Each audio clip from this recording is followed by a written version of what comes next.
apie stebuklus, kuriuos kuriam patys. Šiandien noriu papasakoti. Šią savaitę baigėsi mano traukos dėsnio magijos programa, ilga kelionė su grupe, mes pradėjom gruodžio pradžioj, tai va jau daugiau negu 3 mėnesiai. Ir vienas iš dalykų, apie ką mes ten diskutuojam, kaip veikia traukos dėsnis, tai yra apie stebuklus, kaip sukurti stebuklą savo gyvenime. Tai viskas prasideda nuo to, kad mes sugalvojam kažkokį norą, kažkokį dalyką, kurio mes norim. Pavyzdžiui, čia tikra istorija, aš norėjau prisitraukti antrą pusę, žmogui savo gyvenimą.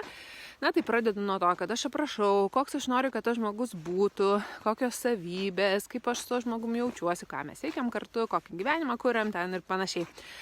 Tada pereinu prie paleidimo dalies, tai yra paleidinėju savo baimės. Paleidinėju baimę, kad tai neįmanoma, kad tokio žmogaus nėra, kad aš gal dar neverta, nenusipelniusi, nepakankamai nušvitus, per daug nušvitus, visas tokias baimės, leidžiu joms iškilti ir paleidinėju jas.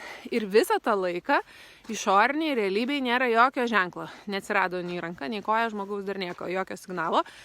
Bet jeigu aš viduj leidžiu savo turėti tą norą ir jeigu leidžiu savo tikėjimui stiprėti, kad tai yra įmanoma, kad tai įvyks, kad tai pakeliui, kad viskas ateina, tai gaunasi, kad ta energija, jinai prasideda nuo mažo to grūdelio, kai aš tik tai sugalvojau, kad aš turiu tokį norą ir tada auga ir bum, vieną dieną atsiranda žmogus mūsų gyvenime. Ir tai atrodo kaip stebuklas, bet tai yra stebuklas, kurį mes patys sukūrėm. Kaip jūs, ar pritarėt, ar pastebit, kad taip vyksta ir jūsų gyvenime, pasidalinkit. O šiandien linkiu gero vakaro ir einu ruoštis susitikimui su traukos dėsnio dalyvėmis. Iki.